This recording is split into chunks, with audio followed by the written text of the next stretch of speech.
दिदी हो कि दिदीसित म बनाइदिन म दिदी हो कि के हो जाऊ झोलामा लुगा ल्याएको त्यो लुगा चाहिँ जाऊ भने मैले जाऊ भन्न लाउँ म बाटो नछेक म कसैमा हान्दिउँला म जाऊ भन्न लाउँ पुरा सुन्ने हैन म जाऊ भने जति मैले भने उति गर म जाऊ भन्न लाग्यो लुगा राखेर जाऊ फेरि लुगा राखेर जाऊ यहाँ नआऊ फेरि यहाँ मेरो हातमा म हातमा नै गाडीमा लुगा लिएर आऊ जाऊ पहिला लुगा लिएर आऊ यहाँ लिएर आउनु पर्यो लुगा जाऊ लुगा लिएर आउनु लुगा कपडा लिएर आऊ यहाँ कपडा लिएर आऊ लुगा सुगा नगर कपडा लिएर आऊ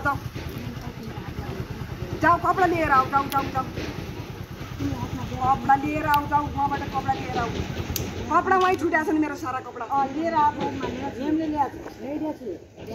छु यहीँनिर छ लगेर ब्यागमा ल्याइदिएको छु तिम्रो कम्म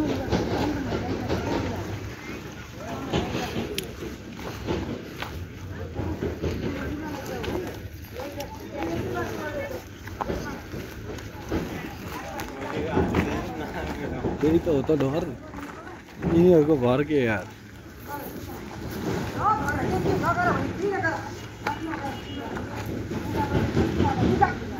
जाऊ भने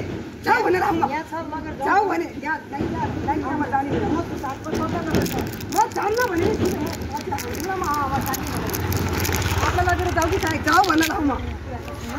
म सुन्दैन जाऊ भने मैले हिँड भने कपडा सुन लगेर जाऊ तिम्रो घरमा म जान्न भने हिँड्न म जान्न भन्न लाग्यो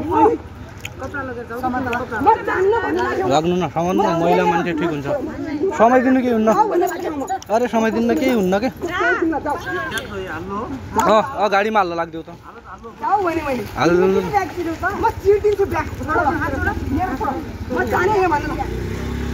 म चिटिन्छु ब्याग सब थाहा पाएर हो कहाँ लग्न लाऊ यो भन न त मलाई किन लग्न लाऊ त्यो भन न खाली तिमीलाई कहाँ लग्ने हो कहाँ लगेर जाने हो र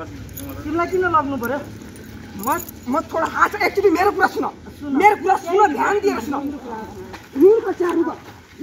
म जान्छु भने नुन खस्या भने मजाले तिम्रो कुरा सुन्छु भनेर गफ गर्दै झोला पछाइहाल्देऊ नुन त ल्याउन देऊ जाउँला नि नुन पछा खाली अहिले म दुलो दुला नुन ल्याउन देऊ नुन तिमीलाई हाल न यार तिमीले मेरो झोला च्याप दियौ म कपडा लाइदिन्छु तपाईँ यता आउनु एक मिनेट किन खोलाउने हो हजुर यता बस्नु म यताबाट बस्छु यताबाट आउनु दियो त्यस्तो हो कि भाइ तिमीहरू भागे ल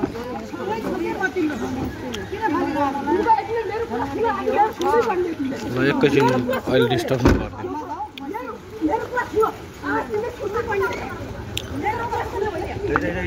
तिमी एकजना भाइ बसेको हान्छ नि भित्र बस्छु म अगाडि बस्छु समयलाई जाए यार अहिले ढुङ्गा मलाई हान्न दिएको म किन्नु लागि मलाई चुडा किन्नु छैन यहाँ सुन मलाई